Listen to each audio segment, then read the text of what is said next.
Why your dog has tangled hair in mats. It's simple, guys. This is all dead hair. This is dead hair that was in the coat. This was not neglect. It's just normal for a dog to have dead hair in their coat.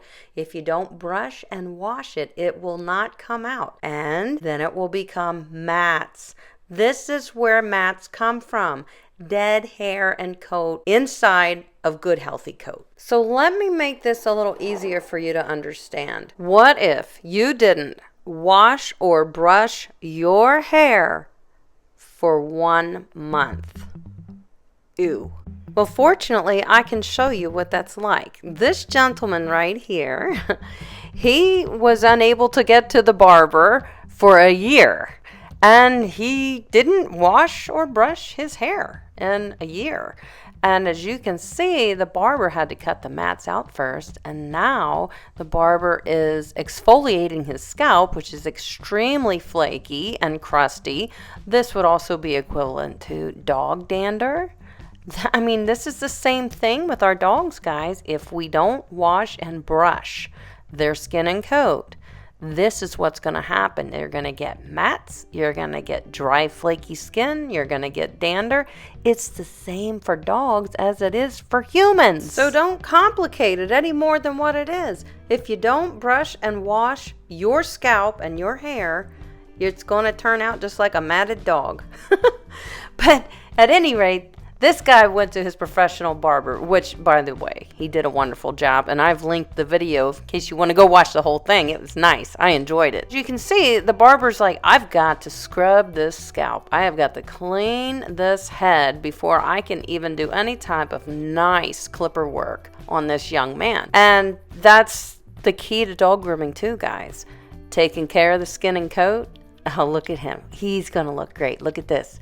Before and after. Yeah, he got a nice shortcut, but it looks awesome.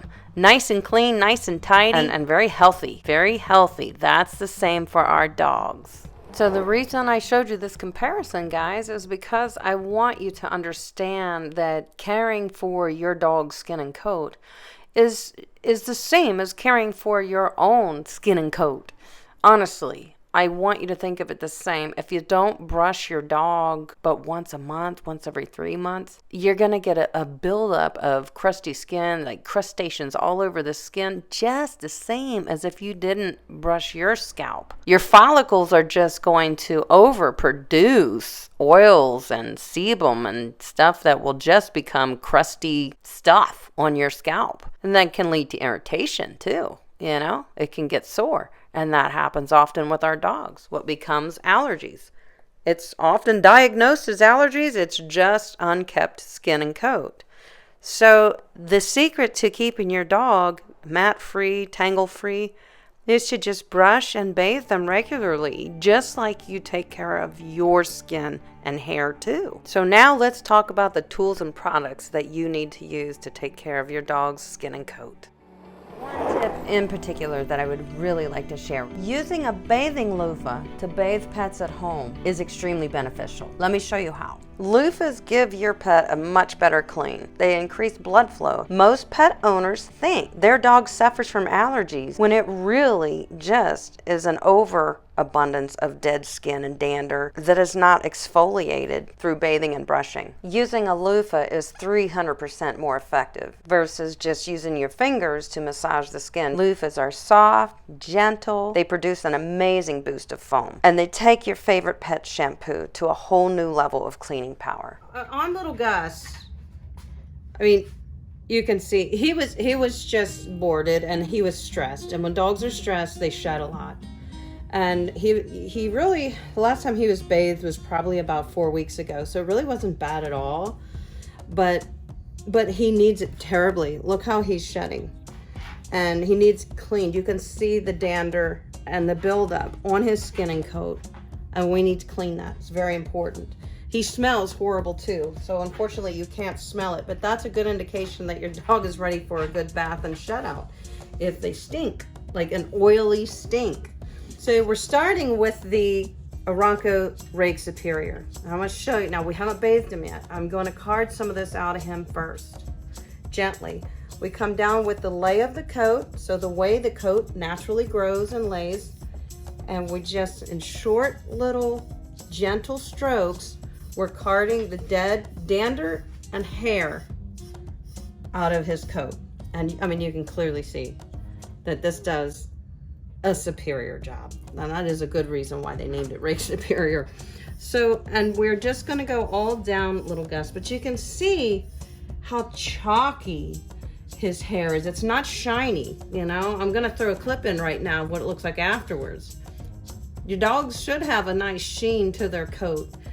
His skin and coat is definitely not balanced right now. So we're gonna straighten that out with some good Petals and Tails shampoo and misting spray, as well as obviously our carding tools. A good bath and a blow dry is gonna help tremendously too. So this is the Rake Superior. You can see it does a fantastic job. I'm gonna run a boar bristle brush over him because he is a short-haired breed.